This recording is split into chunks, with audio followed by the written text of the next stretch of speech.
L'ISS subit actuellement une nouvelle fuite et s'empêche de lancer des astronautes vers la station spatiale. Je vous fais le point. Alors, il y a quelques jours, une nouvelle fuite a été détectée à bord de la station spatiale qui fait 110 mètres de long, 420 tonnes et 388 mètres cubes de volume habitable. Heureusement, la fuite, on sait plus ou moins où elle est.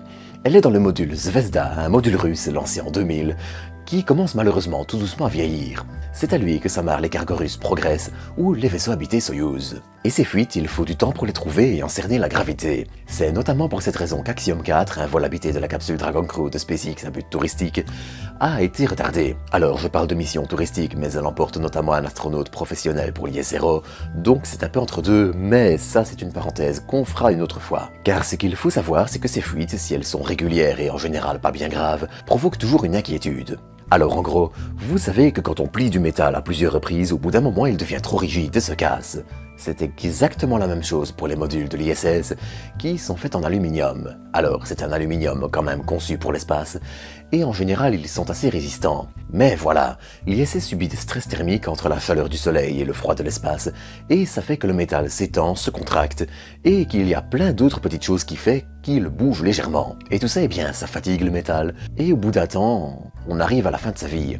Et justement, alors ça fait déjà une trentaine d'années qu'elle existe, et c'est une belle performance. Mais le problème est qu'elle vieillit. Et pour ça, eh bien, il faut commencer tout doucement à envisager sa fin de vie à travers deux éléments importants. D'un côté, il faut penser à la désorbiter et la faire retomber sur Terre. Et c'est là que les choses coincent. Pour ça, il est en effet prévu d'utiliser une version modifiée du vaisseau Dragon de SpaceX, et c'est actuellement en développement.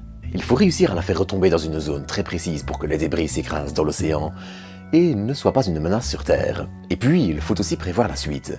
Heureusement pour ça, le secteur du privé prend de plus en plus le pas, et il y a des projets comme celui de Vast Space qui lancera une première station d'ici l'année prochaine, si tout va bien. Et attention, leurs projets sont assez ambitieux sur le long terme. Et puis, il y a Axiom Space qui avance aussi, ou des projets comme la station de Blue Origin qui sera aussi là dans quelques années. L'avantage, c'est que certaines de ces stations utilisent en partie des modules dits gonflables, et qui ont déjà été prototypés et testés à bord de l'ISS, notamment à travers le module BEAM de la défunte entreprise Bigelow Aerospace. Mais bon, ça c'est une grosse parenthèse.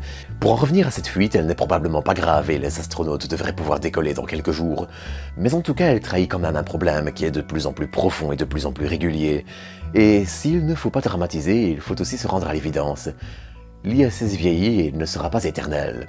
Heureusement, on n'y est pas encore, elle en a encore pour quelques années, et même si le métal se fatigue et qu'il y a parfois le risque d'avoir des fuites plus sérieuses qui apparaissent, heureusement, on ne risque pas non plus des ruptures catastrophiques façon film catastrophe à la Gravity.